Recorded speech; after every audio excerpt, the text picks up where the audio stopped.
Kejadiannya di Indonesia Timur, kebetulan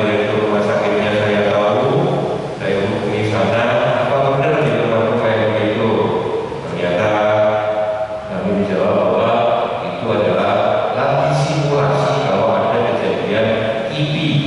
KIPI itu maksudnya adalah kejadian apa ya? Kejadian kalau bahasa KIPI itu ya, pasca imunisasi. Jadi kejadian imunisasi dosis ada reaksi dan dia namanya kejadian KIPI itu. Nah, makanya kalau kita cerita, saya akan cerita dulu saya berdiri aja. Jadi awal Indonesia itu kalau kita lihat tentang per-Covidan, kita bisa lihat bahwa awal datangnya dari China, kemudian meluncur ke Indonesia, dan saat itu kita banyak tidak percaya dengan kondisi ini, tentang kondisi COVID. Wah, nggak ada COVID itu, nggak usah pakai masker bisa. COVID itu pakai nasi kucing bisa, yang kita masih ingat awal-awal tahun yang lalu. Dan kemudian ternyata benar masuk ke Indonesia.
Ya, diakui atau tidak? Jangan percaya dengan COVID. Ini COVID ini konspirasi. Dipakai ini untuk seperti ini. Ya, silakan itu mazhabnya silakan. Dan kemudian ada yang mazhab halusinasi.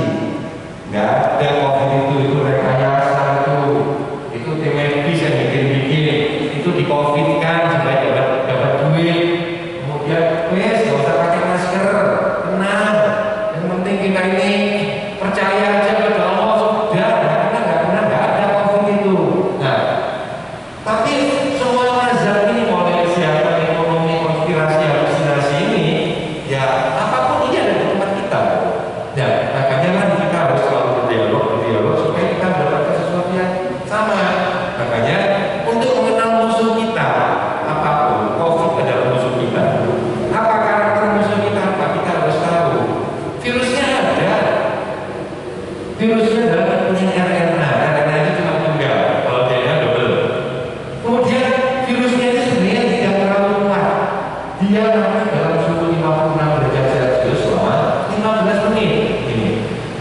Nih, kok nggak mungkin? Ya saya memang nggak ini, tapi saya mendapatkan dari beberapa jurnal yang saya dapatkan. Dan kemudian pada suhu 3 menit 75 derajat sudah mati. Ya. Dan kemudian cara penularannya gimana? Dia masuk melalui mukosa kita. Mukosa itu asal bulir kita. Mana? Mata, hidung, mulut. Makanya kita disuruh memakai macam-macam. Kenapa? Loh, tapi tangan kan bukan sabun lendir. Iya. Tapi kok tangan dulu sering cuci tangan? Karena tangan kita sering nakal. Ngupil, bersalaman sama teman, ngupil, kucek-kucek mata dan sebagainya. Nah, itulah salah satu cara untuk memasukkan virus ke tubuh kita. Kemudian cara pertama apa? Ya sudah pakai masker. Kalau mazhab konspirasi, mazhab halusinasi, nggak usah pakai masker, nggak apa-apa. Buktinya orang-orang di pasar itu loh, nggak apa-apa. Iya yang nggak apa-apa, yang nggak kena. Tapi yang kena ya apa juga.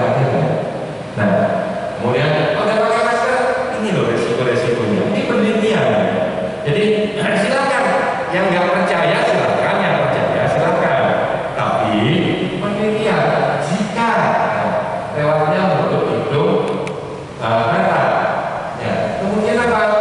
Jika orang ini mengalami tanpa masker, sudah risikonya itu hampir 100%. Orang sakit COVID dengan orang COVID ketemu ngobrol dan sebagainya, percikan-percikan yang muncul, sudah banyaknya 100%. Nah, kalau yang tadi ini resikonya, kalau yang satu sakit, satunya tidak pakai masker, lumayan. Tapi kalau yang sakit pakai masker, yang sehat tanpa masker, lebih rendah lagi. Harapannya adalah, ayo kalau semua betul-betul pakai maskernya, penularannya rendah, di bawah 5%. Nah, ini. Nah kok seperti itu? Ya terus terang aja, hampir tiap hari kalau jenengan misalnya takut dengan orang-orang yang waduh hati-hati itu kena COVID itu, ya alhamdulillah, semoga saya terus dilindungi Allah. Hampir tiap hari saya ketemu dengan pasien COVID. Jadi pagi meninggal, ya kakaknya teman saya kebetulan beliau adalah anggota dewan di Jakarta. Jadi Surabaya di bulan malam. Kondisinya saya masih punya foto yang ketika masuk dan dia lagi main HP di rumah masih punya. Ini malam. Hanya butuh 2 sampai 3 hari. Karena kami ketemu paru-parunya udah jelek. Nah, kami seminggu yang lalu ditelepon sama teman. Dokter Tony, ini ada pasien kemarin positif COVID, dirawat di rumah sakit UMN, sekarang boleh pulang. Oke, boleh pulang. Terus gimana? Masyarakat yang mau menerima. Loh, kenapa? Hasilnya kan sudah negatif. Iya, hasil swab terakhirnya negatif, tapi masyarakat masih takut untuk menerima. Oh gitu. Ini didengarkan sama masyarakat. Fatwanya Dokter Tommy gimana? Oke, saya tanya ya. Orangnya sudah swabnya negatif? Sudah. Oke. Saya tanya, masyarakat yang di sekitar situ swabnya sudah negatif apa belum? Sudah. Dari mana dia sudah periksa apa belum? Belum. Berarti masyarakat sekitar belum swab. Berarti belum tahu negatif dan positif. Mohon maaf ya, saya mending deket yang pasien yang sudah negatif itu daripada deket dengan masyarakat. Lu kok bisa gitu? Yang menakutkan itu masyarakat yang belum diperiksa, itu menakutkan. Orang yang selesai sakit dan sudah negatif, ini sudah baik, malah lebih baik dari masyarakat sekitarnya. Tolong terima. Justru kalian masyarakat yang nggak mau terima itu, hati-hati loh, di antara kalian belum terbukti negatif loh ya, hati-hati. Ayo, statement saya itu, gimana? Iya ya, hanya kenapa kok kita jadi orang yang sangat-sangat kejam sekali, orang sakit malah dibully kayak gitu. Nah ini makanya Bapak Ibu, mari kita sama-sama tahu. Saya bisa mengeluarkan statement gitu gimana? Saya ngalami ketika kami proses swab. Saya nunggu waktu itu masih 5 hari karena kami belum punya alat. Sekarang kami 1 hari udah jadi. Nunggu 5 hari, vonis swab muncul itu penyakit saya keluar semua, psikis. Oh, buat kalau sesuk ini, waduh jangan-jangan saya COVID ini. Itu saya nunggu 5 hari, waktu itu masih kirimnya harus keluar kota. Nah, itu penyakit saya keluar semua. Nah, setelah saya keluar, swabnya saya negatif, saya ke fakultas. Teman-teman fakultas meninggal. Pikir-pikir kurang ajar orang-orang ini. Loh, kenapa situ kok lari dari saya? Saya agak tersinggung loh ini. Loh kan dulu kami nangani COVID. Masih nangani COVID kan saya sudah negatif. Situ kan belum periksa. Ayo, saya agak tersinggung dengan model yang kayak begini jadi. Makanya tolong kalau situ nanti kena COVID hati-hati ya. Ya alhamdulillah ternyata beberapa tempat di tempat kami ada yang keluarganya akhirnya kena yang anti COVID. Ternyata kena dan alhamdulillah akhirnya ke tempat kami dan cobaannya sampai meninggal dua-duanya.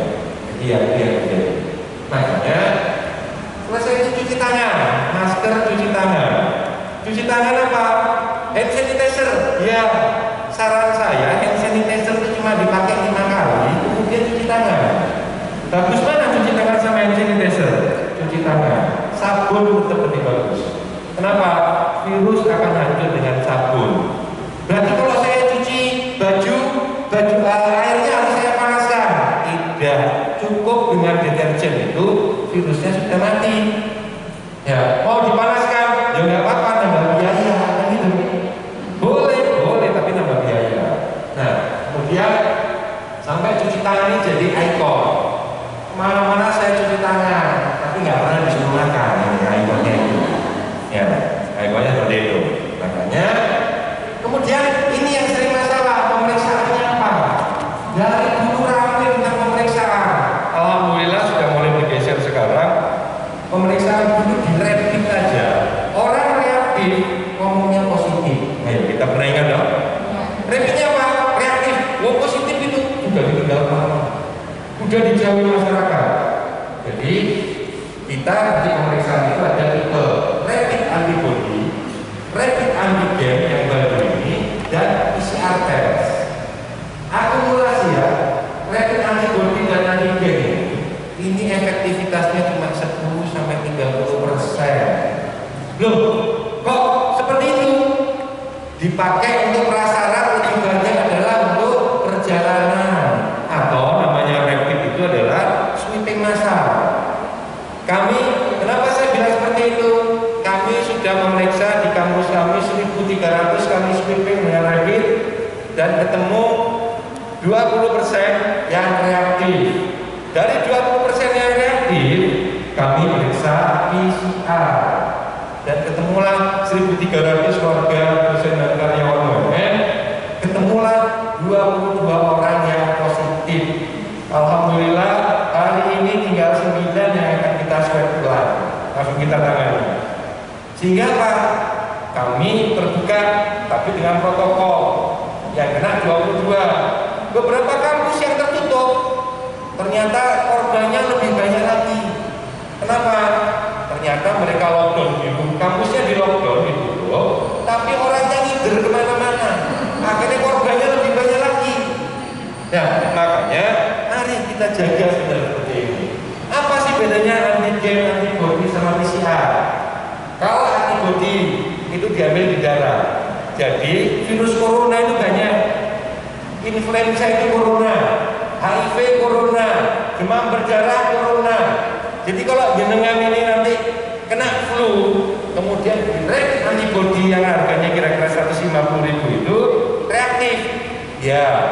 kemungkinan besar reaktif dan jangan takut.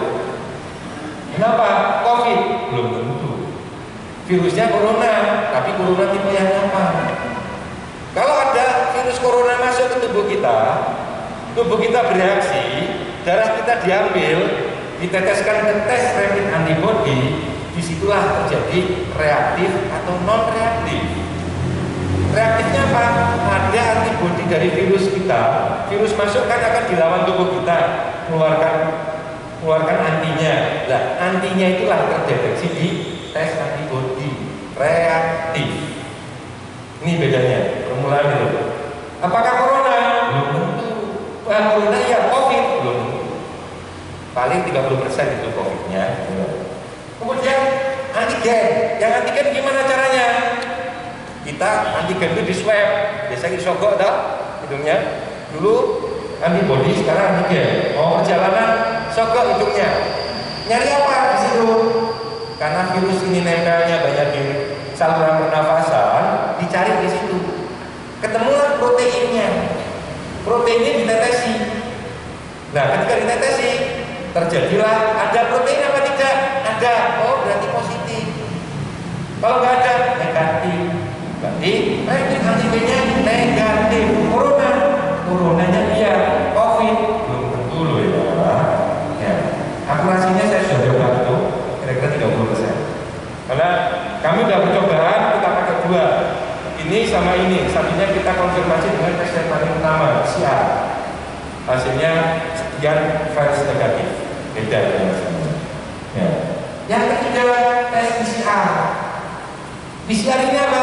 Diambil di darah di swab, kemudian kita masukkan di alat, istilahnya di running, diekstraksi dan di running, kemudian dimasukkan alat namanya PCR, dijalankan itu, keluarlah gambaran DNA yang muncul.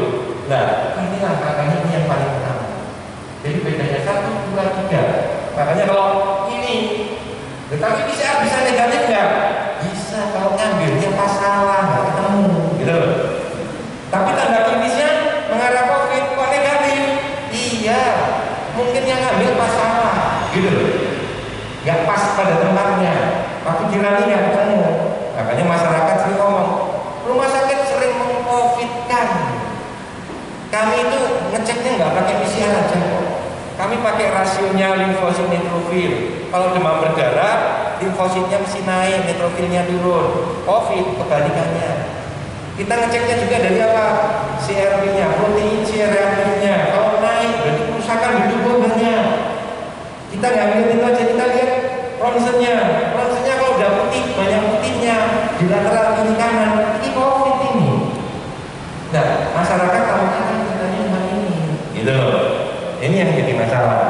Nah, makanya stoplah cerita-cerita hoax, cerita corona yang berlebihan. Makanya dari situ kita seringlah komunikasi supaya makanya mari kita berpikiran untuk kebiasaan-kebiasaan kita yang baru. Apa? Ya mau tidak mau sekarang mungkin ya kita harus jaga jarak dulu untuk bisa kita. Sering cuci tangan. Yang sanitizer kalau harus cuci tangan. Makanannya ya harus agak lumayan ya, kita mau makan kumpul-kumpul kayak dulu juga harus mikir. Olahraganya ayo mulai. Nah, salaman yang dulu cipika-cipiki, ayo mulai ya ada perubahan lagi. Nah, makanya kalau pulang dari manapun langsung bersihkan, minimal mandi, pakaian sekali pakai bersihkan, kita nggak tahu saya ini keluarga saya. Dan makanya yang muda-muda kita tawarkan. Makanya mohon maaf kalau di masjid kita ini untuk sementara rokok kita ambil dulu, kita tidak menyediakan rokok. Bukan kami tidak memfasilitasi, tapi kami berpikir dipakai berapa orang ini, medeni. Bahkan kalau bisa nyun sewu ya. Mungkin suatu saat kita nggak pakai karpet ini, jenengan bawa barang sendiri-sendiri, bawa sajadah sendiri-sendiri. Jangan nggak sadar ini sudah diduduki berapa orang. Meskipun kami bersihkan, virus itu kecil. Mungkin nanti bawa sendiri-sendiri apa? Ya sajadah sendiri-sendiri untuk keamanan karena kebersihan lebih tahu adalah kita. Mungkin ini tawaran, tapi kalau nggak setuju ya nggak apa-apa. Nah, makanya kita ini sekarang mau jadi daerah Ini prinsipnya. Saudara sekarang mau jadi apa?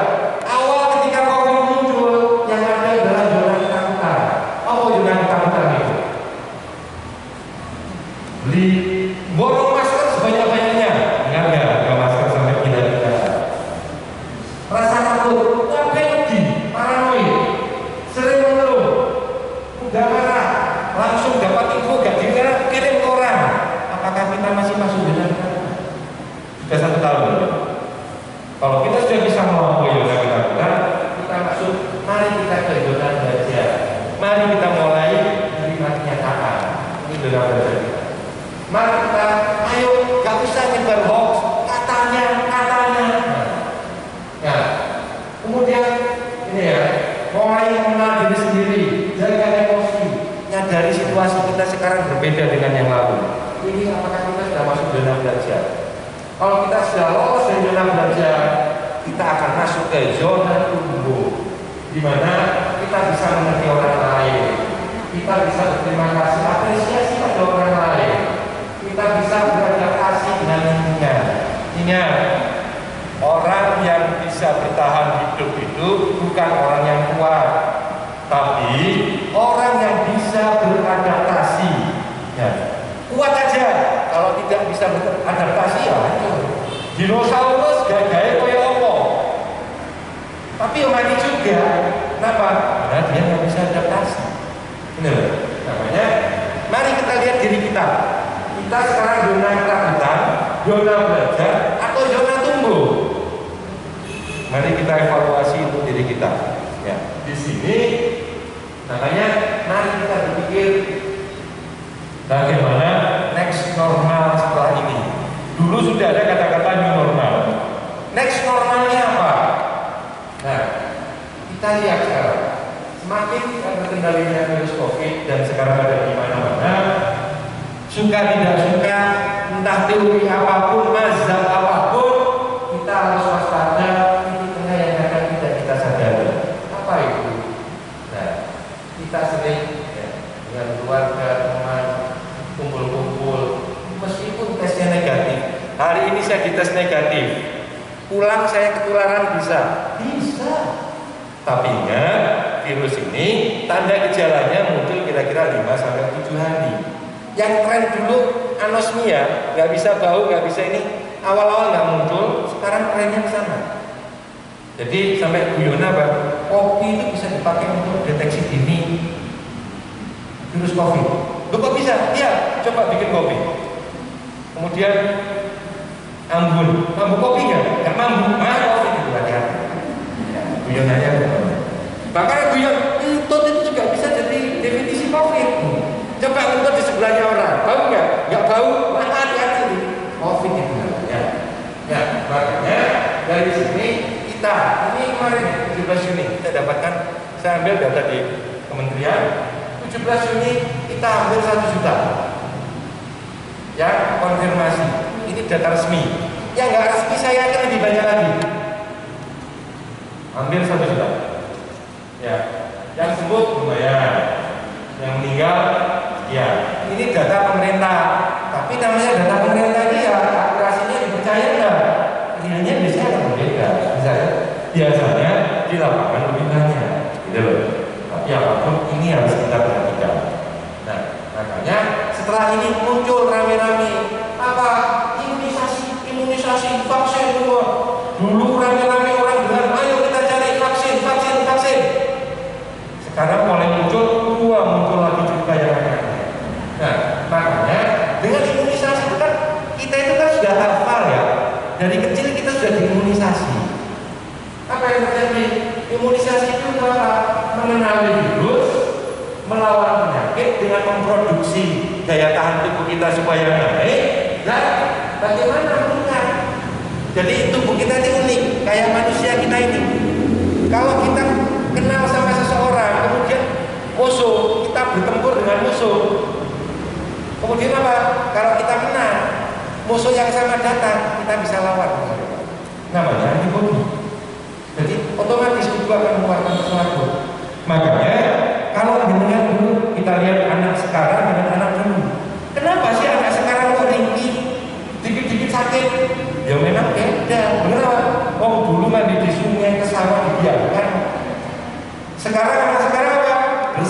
ya sudah antibodinya juga kuat. Makanya nanti kalau punya anak atau cucu kongen kemprok pisan gitu ya. Ya, supaya antibodinya naik gitu loh. Tapi terlalu bersih juga nggak bagus. Ya, itu makanya disinilah itu vaksin. Akhirnya ditemukan kemarin tentang vaksin adalah produk atau zat yang dimasukkan ke dalam tubuh manusia untuk merangsang sistem kekebalan tubuh kita. Ini prinsipnya. Nah, vaksinasi prosedurnya. Vaksin apa? Barangnya. Vaksinasi prosedurnya. Imunisasi proses tubuh untuk mengeluarkan antibodi dan akhirnya imunitas kekebalan kita muncul. Ini yang akhirnya kita perlu kontra di sini. Bagaimana harapannya dengan vaksin ini? Mau tidak mau, kalau kita bisa bikin kekebalan 70% di sini, harapannya lumayan bisa menahan sesuatu. Apa imunitas? Kita ini sudah punya imunitas. Jadi buat teman-teman, saudara-saudara yang sudah pernah kena COVID, ya, kalau dites rapid antibody mesti reaktif. Yang paling bagus kalau muncul di imunoglobulin G. Ya, jadi ketika teman saya kena COVID kemudian dites mau perjalanan antibody, loh reaktif COVID ini. Ini pernah kena COVID mesti muncul. Kalau nggak muncul rugi. Sudah sakit kok antibodinya nggak muncul, sayang sekali. Gitu. Ya, makanya itu yang dikatakan imunitas. Ya, langsung dimasukkan, dia aktif mengeluarkan sendiri. Kalau yang dari luar dibantu, kuat mana? Kuat yang tubuh kita. Hepatitis, jenengan misalnya BSAG, jadi lihat ada nggak virus hepatitis dalam tubuh? Oh negatif, tapi anti HBS-nya kok positif. Dulu situ pernah kena virus hepatitis, terus sembuh sendiri, antinya muncul. Perlu vaksin nggak? Lebih kuat daripada vaksin. Gitu. Makanya kalau kepingin imunitas kita naik, ayo bareng-bareng dengan COVID. Itu lebih bagus. Selamat, yang mana ya? Ya, ini loh maksudnya. Nah, ini maksudnya. Kekebalan kita apa? Maksudnya kalau 70% dari kita ini kena, misalnya ini nggak divaksin, yang kena satu, langsung segera coba langsung ini. Namanya herd immunity maksudnya itu. Satu kena, tidak ada pembatasnya, langsung berkembang. Tapi kalau 70% bisa ditangani, ini kena, ini sudah punya anti.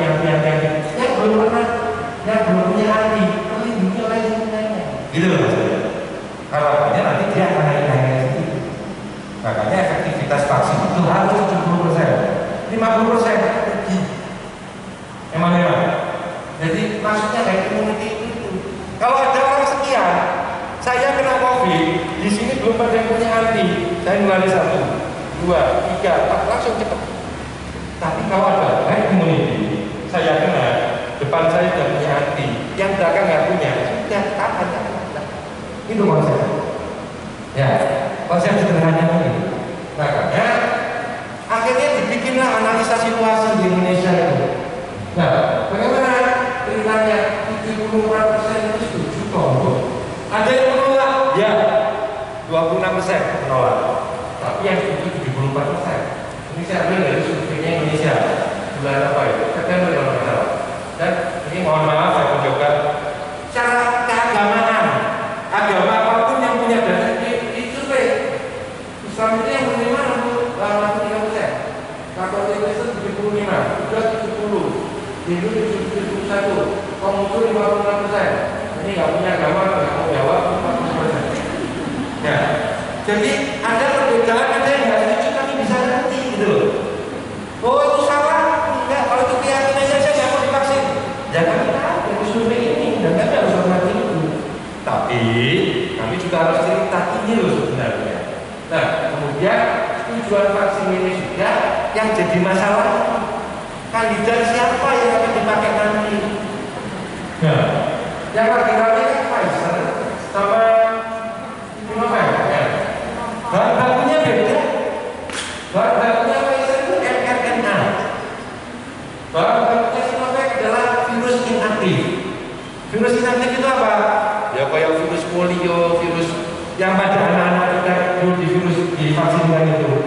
virus yang dilemahkan. Kalau yang modern, Pfizer dari mRNA, messenger ribonucleic acid (RNA), itu messenger pembawa pesan. Jadi dia masuk bawa pesan, kalau ada virus tubuh yang itu pesannya dibawa. Aku bawa itu loh. mRNA itu masuk ke dalam DNA kita. DNA, saya utusan yang membawa instruksi tentang kalau ada penyakit yang ini, tolak. Apa datanya? Ini. Fotonya ini. Pokoknya datanya lengkap. Ada vaksin masuk, mRNA ini karena sudah masuk dalam tubuh, iya. Buat. Itu artinya mRNA. Tapi kalau yang Sinovac, virus yang inaktif, masuk dulu, diinaktifkan, dikenali sama lingkungannya, sama DNA-nya, dikenali, oh kamu loh. Kalau gitu kita sahabat sekarang, mata-mata kita. Nanti ada COVID masuk, itu COVID itu apa? Nah, konsepnya ini. Nah, semua punya kelemahan dan kelebihan juga. Ini loh.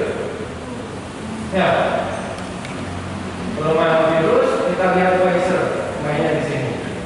Ini kemarin 65%. Ya, ini 95% efektivitasnya. Tinggi sekali, ya. Tapi yang moncong penyimpanannya yang kita nggak punya itu yang 70 ini loh. Ini penyimpanannya standar. Makanya kenapa kita nggak Pfizer? Datangkan ini bisnis. Ya ini bisnis kan. Kok ibu-ibu di sini juga bisnis loh. Ayo pasar kembangnya jalan apa enggak? Nah, ya kan? Ini bisnis dia salah karena dia nemukan dulu. Ini yang kita nggak sanggup. Di Jawa di Malaya, kulkas yang bisa nyimpen min 70 itu nggak ada.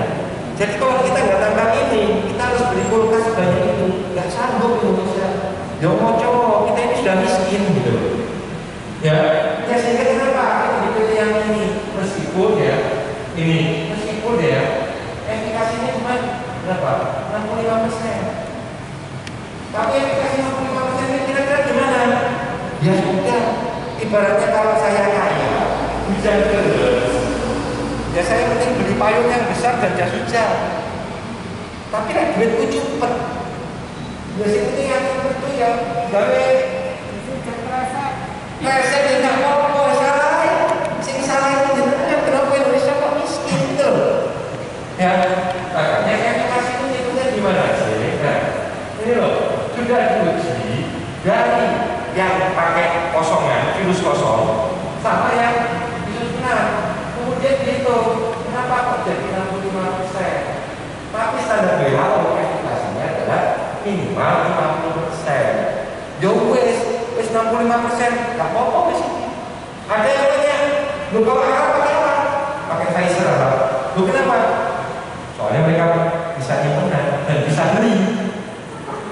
Indonesia, yo ngocok, mohon bayar susah kita ampun dikasih gratis saja lo enak. Ya katanya orang-orang gila ya, mohon maaf. Murah jauh soal.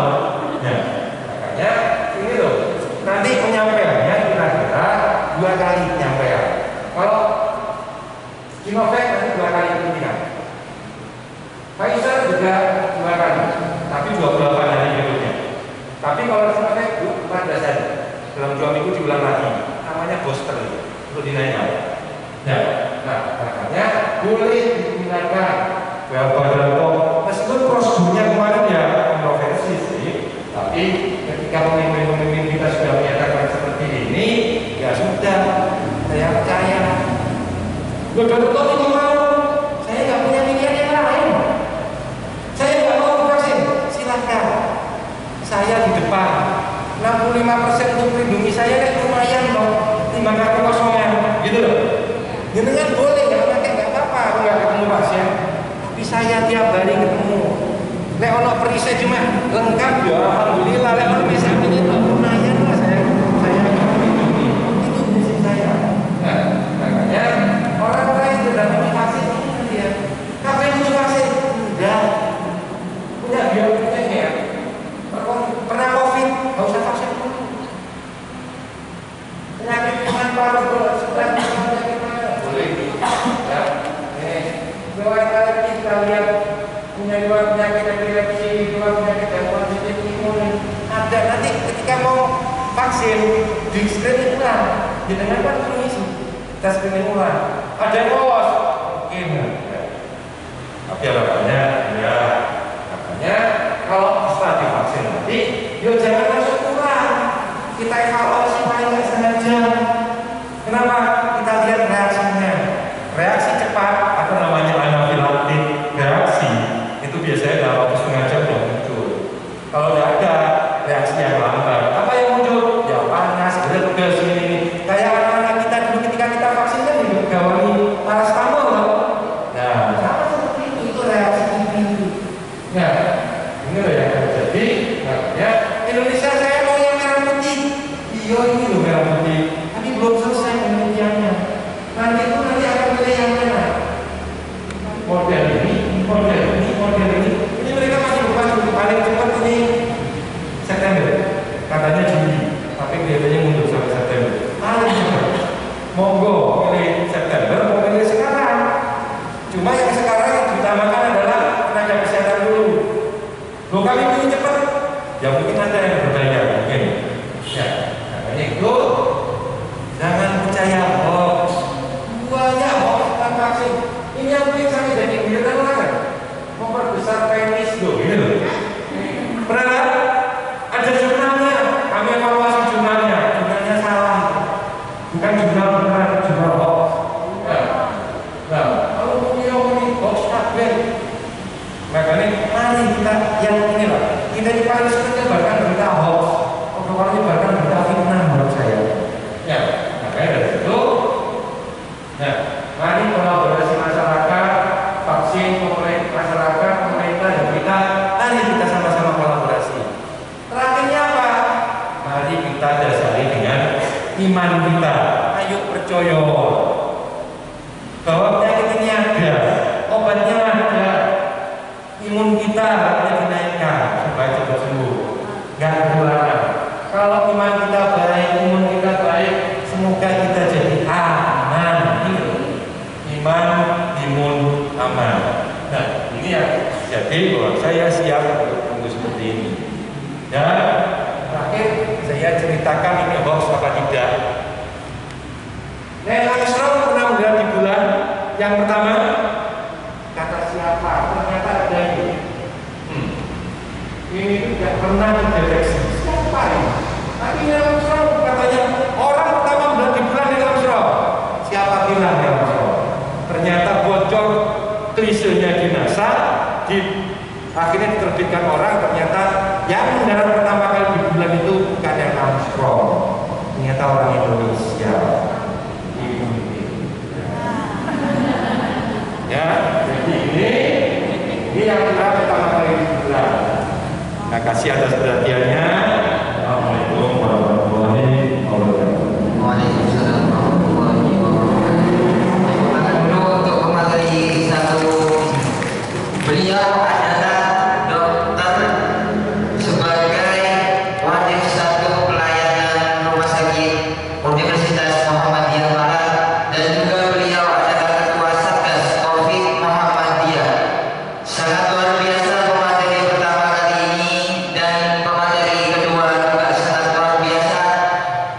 Jadi seminar kali ini adalah seminar tingkat nasional.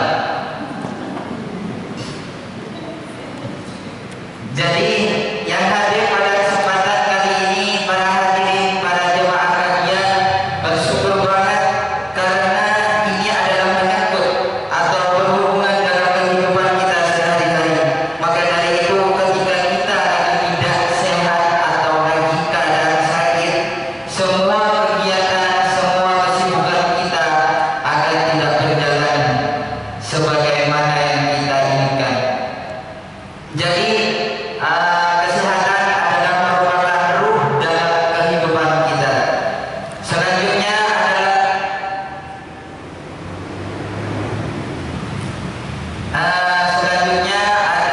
pemateri kedua. Kami persilakan yang terhormat Al-Ustaz Al-Mukarram Ahmad Rizal MC.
dan pasti ada dengan bermacam-macam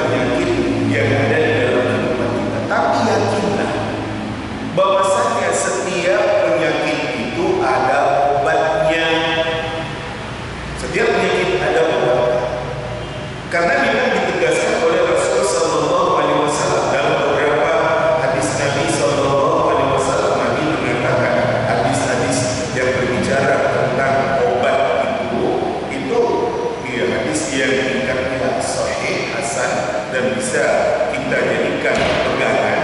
Seperti umpamanya Nabi Sallallahu Alaihi Wasallam mengatakan, "Ma anzalallahu da'an illa anzala lahu shifa."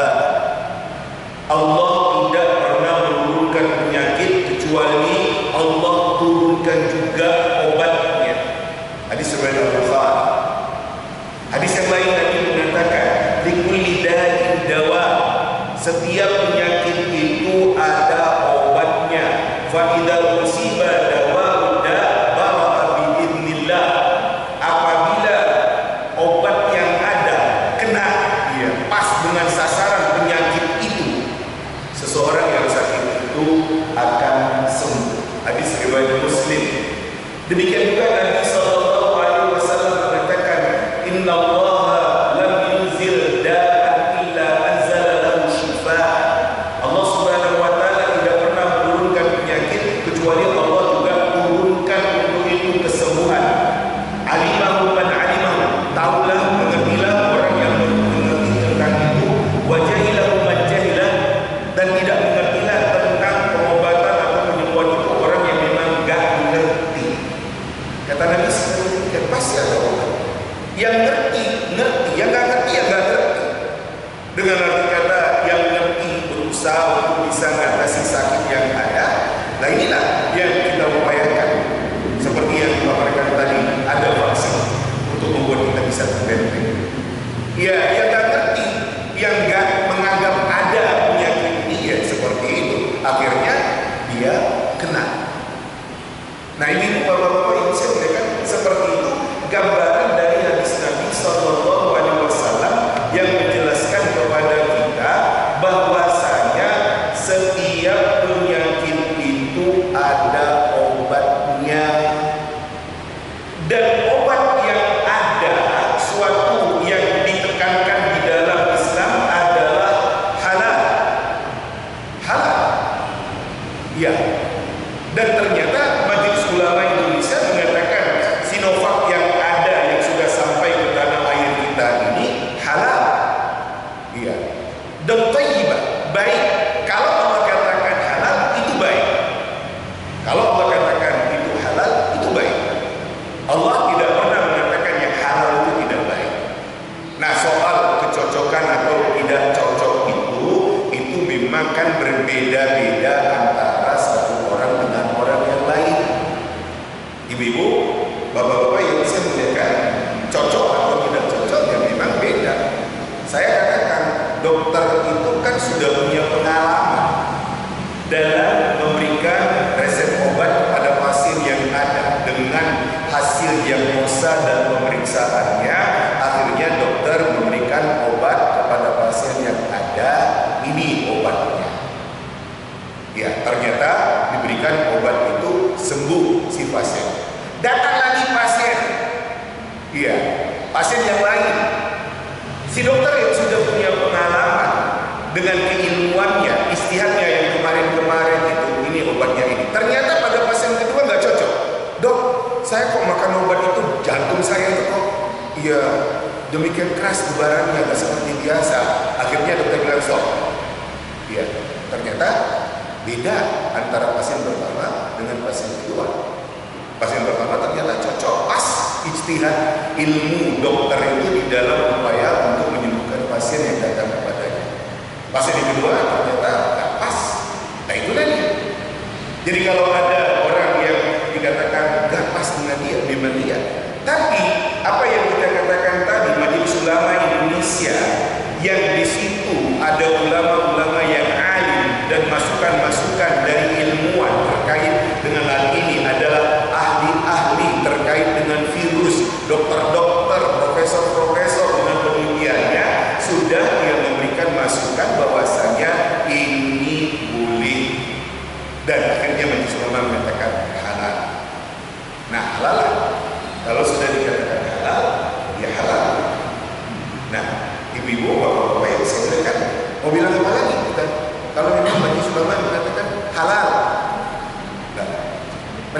sudah mengkaji, sudah mempelajari masukan-masukan yang diberikan oleh ilmuwan para ahli terkait dengan obat yang didatangkan itu, vaksin Sinovac yang didatangkan itu. Ya, akhirnya Majelis Ulama mengatakan halal, dan mereka sudah sampaikan ini kepada masyarakat.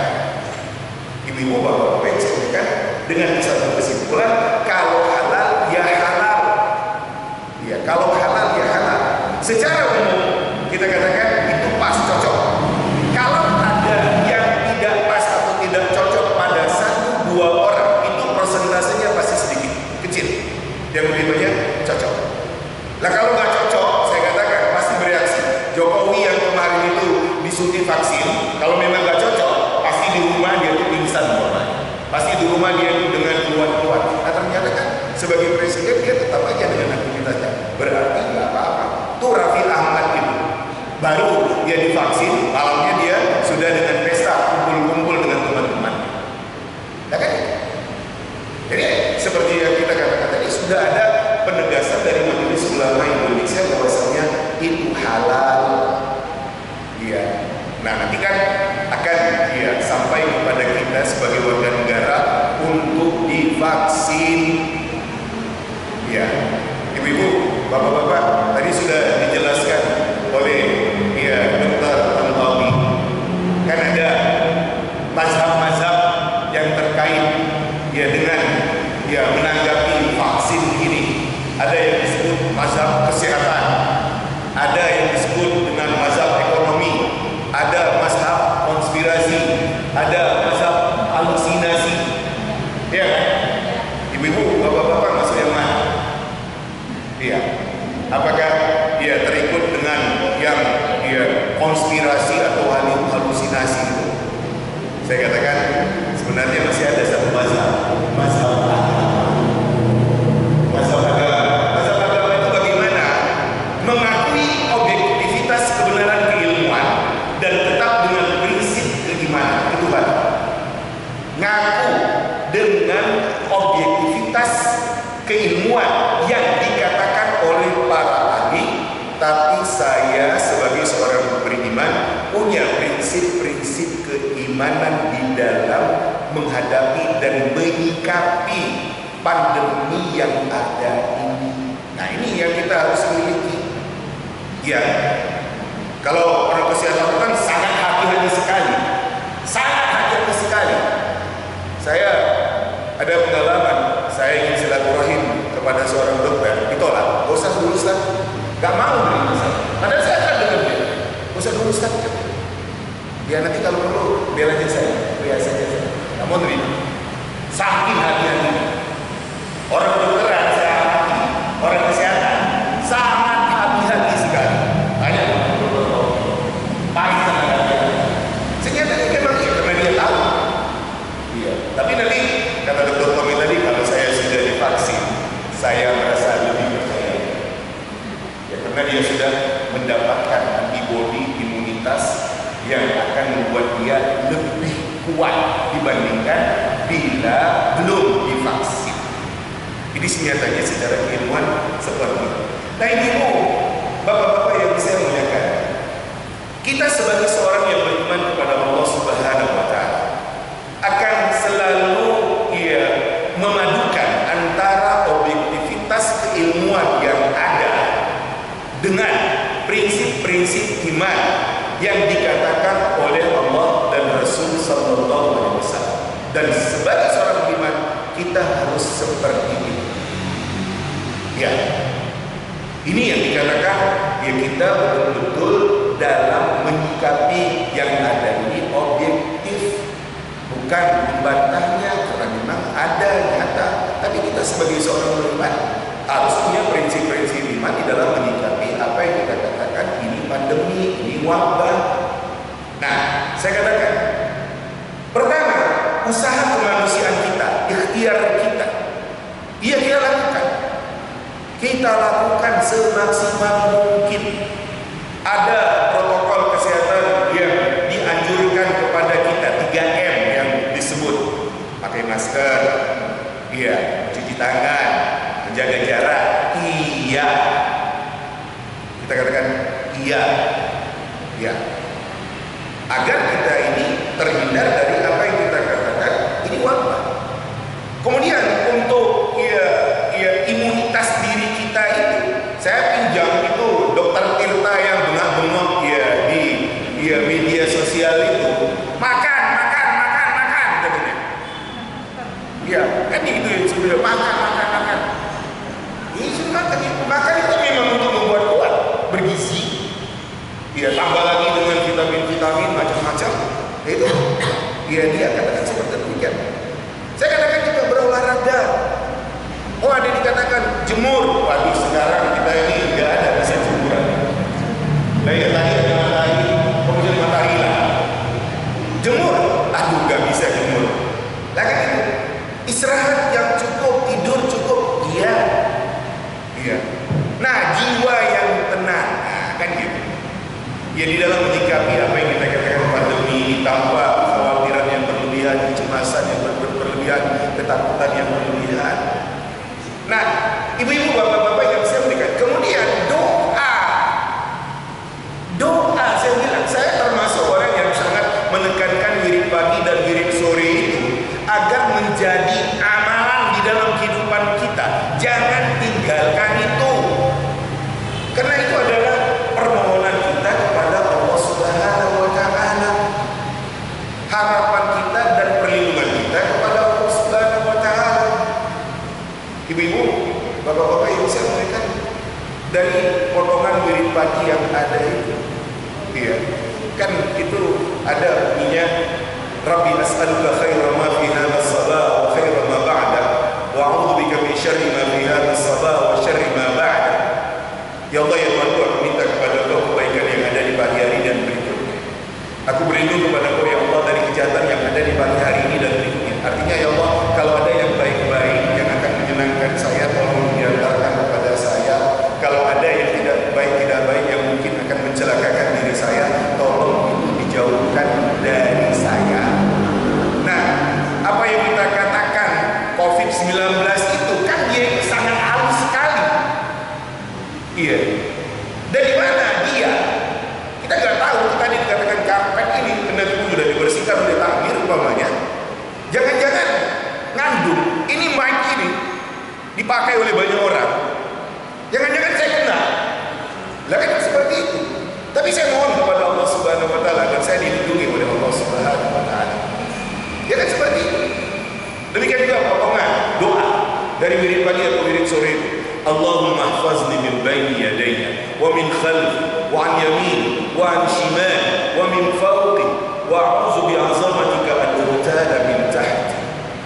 Ya Allah, ya Tuhan, tolong jaga aku dari depan, dari belakang, dari kanan, dari kiri, dari atas, dan aku berlindung dengan keagungan-Mu, ya Allah. Jangan sampai aku dicelakakan dari arah bawah. Dari mana datangnya si corona itu? Kita mohon kepada Allah agar kita dilindungi. Ya itu dia.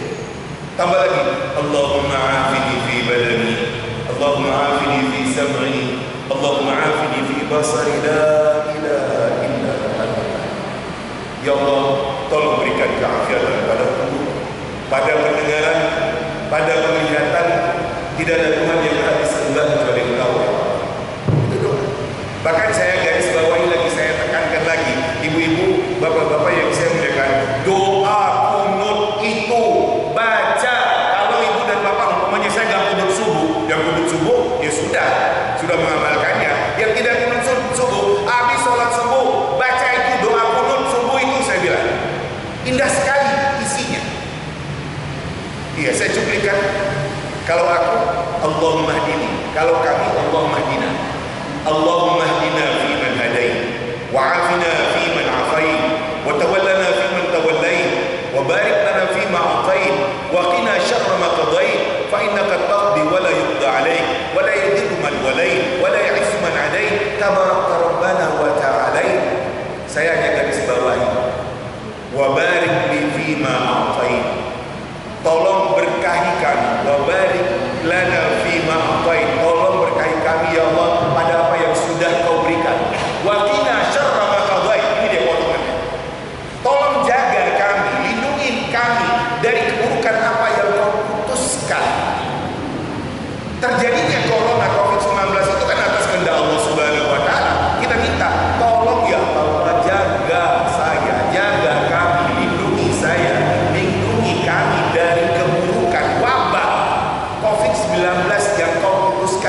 ada di dunia kami sekarang. Saya katakan, amalkan apa yang ada di dalam mulut yang diajarkan oleh Nabi Sallallahu Alaihi Wasallam. Kita berdoa dengan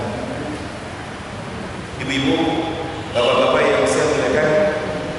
Bahkan saya katakan, baca Al-Quran, baca Al-Quran, banyak baca Al-Quran.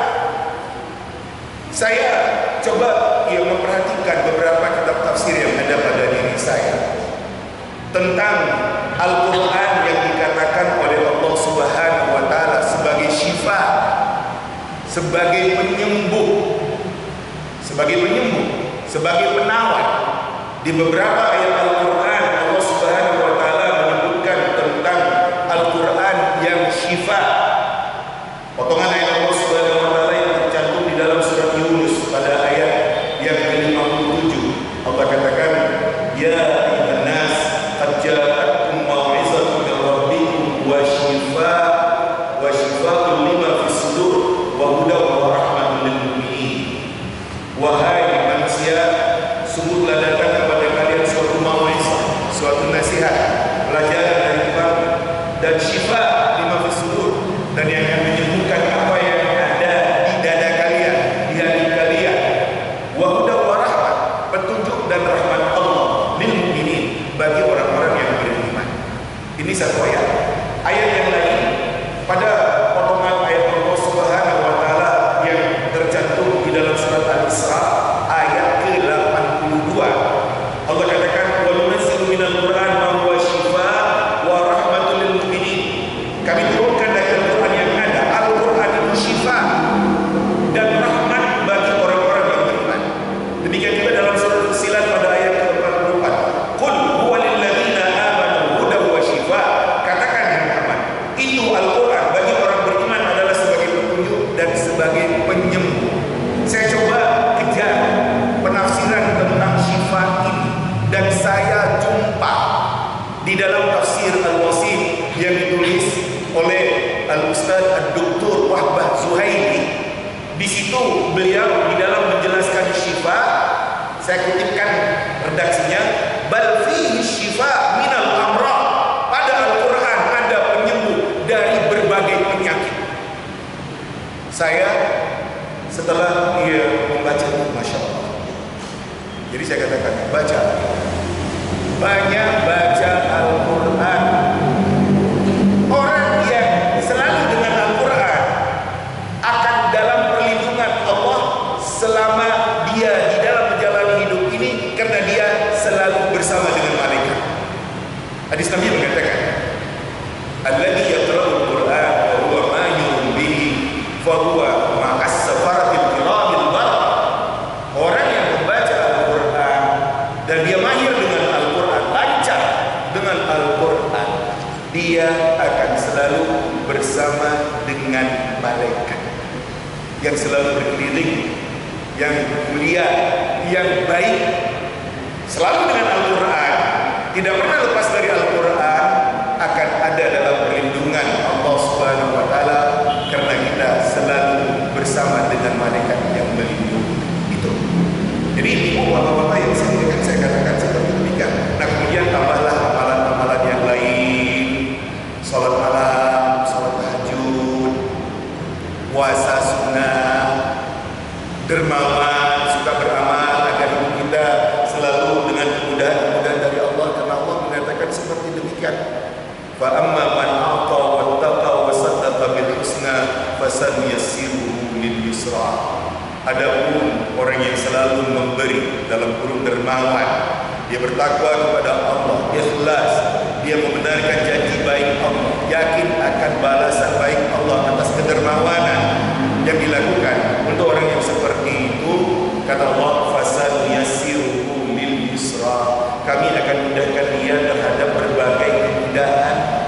Ibu-ibu, sehat yang kita dapatkan itu adalah kemudahan dari Allah Subhanahu wa Ta'ala.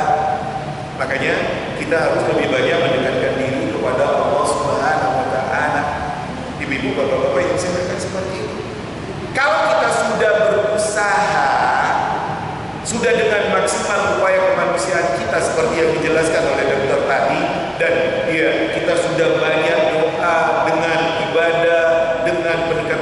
kepada Allah dengan harapan dan mau kita kepada Allah. Kena, ia kenalah mobil apa? Ia kenalah mobil apa? Ternyata kena. Tapi ingat, kena sekalipun bisa sembuh. Kan gitu, kena sekalipun bisa sembuh. Oh mati syahid. Karena ini adalah wabah. Saya sudah berusaha. Nah ibu, bapak-bapak yang saya muliakan, mari kita tanamkan prinsip iman. Kalau kata Allah Subhanahu wa taala enggak kena, yang enggak kena ya, qul la yusibana illa ma kataballahu lana. Katakan ini, sama sekali tidak akan pernah menimpa kami kecuali apa yang memang Allah tetapkan itu untuk kami. Ma asaba min musibatin illa bi idznillah. Tidak ada musibah yang terjadi kecuali semuanya itu adalah dengan izin Allah Subhanahu wa taala. Dan Nabi mengatakan, wa'lam annama asabat lam yakun liyukhti'ak wa ma akhtaka lam yakun liyusibak. Ketahui oleh kamu, apa yang menimpa kamu itu tidak akan pernah meleset dari kamu, dan apa yang tidak akan mengenai kamu itu tidak akan pernah menimpa kamu. Masya Allah kana wa ma lam yasha' lam yakun. Apa yang dikehendaki Allah terjadi, dan apa yang tidak dikehendaki oleh Allah Subhanahu wa taala tidak akan pernah terjadi. Makanya saya katakan ibu-ibu, bapak-bapak yang saya muliakan, keilmuan, objektivitas tentang pandemi ini memang senyatanya ada, dan kita perlu berhati-hati dalam kurung berikhtiar untuk tidak terkena. Perlu. Dan nanti dikala ada vaksin, ya wis vaksin supaya saya punya lebih tahan yang lebih kuat dan saya lebih percaya diri dalam menjalani kehidupan ini. Kira-kira seperti itu. Dan kemudian apa yang kita katakan, upaya-upaya kita dalam mendekatkan diri kepada Allah dengan ibadah, dengan zikir, dengan doa, dengan kebaikan, dengan Al-Quran, ini memang juga harus ada di dalam kehidupan kita. Ibu dan bapak, para jemaah yang saya muliakan, inilah beberapa hal yang bisa saya sampaikan ya, dari sisi keagamaan. Saya katakan seperti itu kita harus menyikapinya. COVID-19 ada, dan dia adalah wabah yang demikian mengancam kehidupan kita. Kita perlu berhati-hati, kita perlu berikhtiar untuk melindungkan diri kita dari itu. Tapi sebagai seorang beriman, kita punya upaya-upaya untuk berlindung, bermohon, berharap kepada Allah Subhanahu wa taala agar kita terlindung dari bahaya pandemi yang terjadi di dunia sekarang ini. Ini ibu-ibu, bapak-bapak yang saya muliakan, mudah-mudahan bisa lebih memantapkan kita dengan apa yang sudah dijelaskan oleh dokter tadi. Kita tidak akan pernah membantah kenyataan yang memang ada ini, dan mudah-mudahan Allah Subhanahu wa taala melindungi kita dari bahaya pandemi COVID-19 yang demikian mengancam penduduk dunia sekarang. Mudah-mudahan ada manfaatnya. Demikian yang bisa saya sampaikan. Billahi taufiq wal hidayah. Assalamualaikum warahmatullahi wabarakatuh. Waalaikumsalam warahmatullahi wabarakatuh. Tepuk tangan dulu untuk pemateri kedua. Jadi sudah dipaparkan semuanya kedua pemateri yang sangat luar biasa dalam perspektif keilmuan kedokteran sudah dipaparkan, dan barusan saja yang kita dengarkan dalam perspektif atau pandangan Islam, bagaimana cara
bahwa pas adegan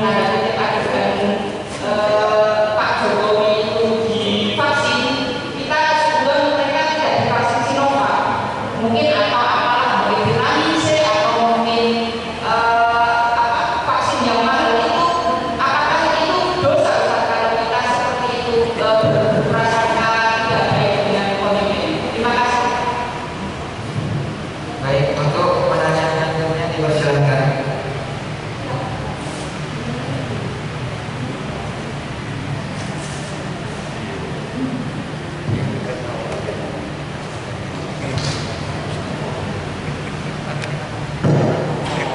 Assalamualaikum warahmatullahi wabarakatuh.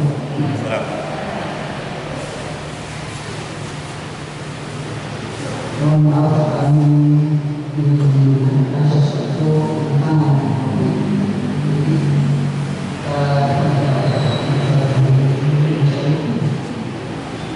tadi dikatakan bahwa kopi merupakan satu hal yang bisa untuk mendeteksi apakah berbau atau tidak. Dalam hal ini, apabila kita ternyata memang berbau, kemudian hilang rasa untuk mengucapkan bilang, sedangkan tubuh ini merasa sehat, hanya itu yang dirasakan. Yang kami tanyakan adalah pertama untuk hal yang demikian apa yang harus kita lakukan selanjutnya, kemudian apa proses selanjutnya, karena ini memang ada beberapa masyarakat yang betul-betul menggunakan ini, karena yang pertama kali yang tidak yang muncul adalah rasa tidak ada, bau tidak ada. Terima kasih. Assalamualaikum warahmatullahi wabarakatuh. Waalaikumsalam warahmatullahi wabarakatuh. Baik, terima kasih untuk para audiens yang bertanya. Saya ulangi, untuk pertanyaan pertama adalah bagaimana cara menangani atau menanggapi masalah protokol yang menjalani sebuah bisnis baru seperti kafe dan lain-lain sebagainya. Kemudian yang kedua, sekarang masa-masa vaksin. Jadi apakah itu dosa ketika kita berprasangka buruk terhadap pemerintah? Mungkin seperti itu ya. Terus yang terakhir untuk beliau menanyakan, ulangi bahwa Hilang bau rasa. mungkin seperti itu. Mohon dipersilakan untuk menjawab para pemateri. Ya, terima kasih katanya sudah lagi dulu ya. Jadi apakah salah pelaku ekonomi? Saya tidak salah. Tapi kalau kita lihat dari awal sebenarnya, kalau saya untuk melihat evaluasi pertama itu, negara kita itu harusnya kesehatan. Tapi pemerintah mungkin punya cara yang lain, pendekatannya ekonomi. Kalau cara pendekatan kesehatan, awal ketika itu karantina, dan kita nggak pernah menerapkan karantina. Yang diterapkan adalah PSBB. Itu bagian dari karantina yang ada. Karantina itu apa?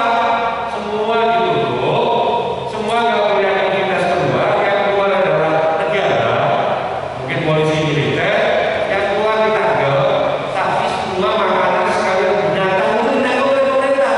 Ada undang-undangnya. Itu undang-undang karantina. Dan itu bisa dikerjakan. Tapi mungkin salah satu adalah kalau cara seperti itu biayanya itu mahal. Ekonomi nggak bisa. Pakailah metode yang kedua, PSBB. Tapi kedisiplinan kita kayak begitu. Ya, akhirnya ternyata biaya kita jadi lebih mahal dari itu. Tapi apakah harus disalahkan? Tidak. Mari kita cari solusi lagi. Komis kado, gitu. Ya, kalau salah-salah, buat dulu. Terus kenapa saya tidak percaya?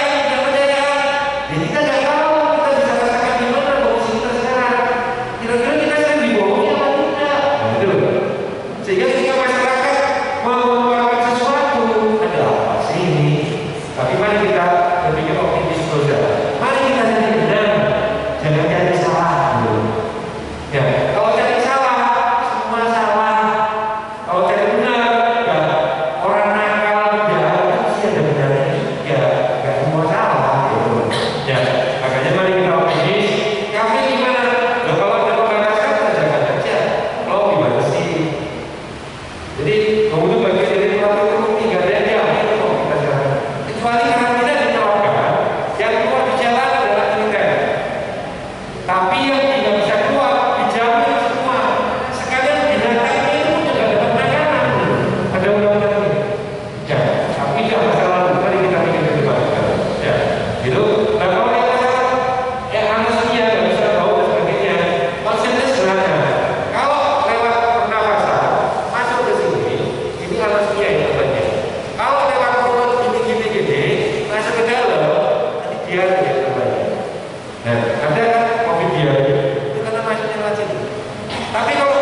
Jadi saya katakan janganlah menuduh sangka, sebab kalau menuduh sangka itu bisa-bisa nanti membuat kita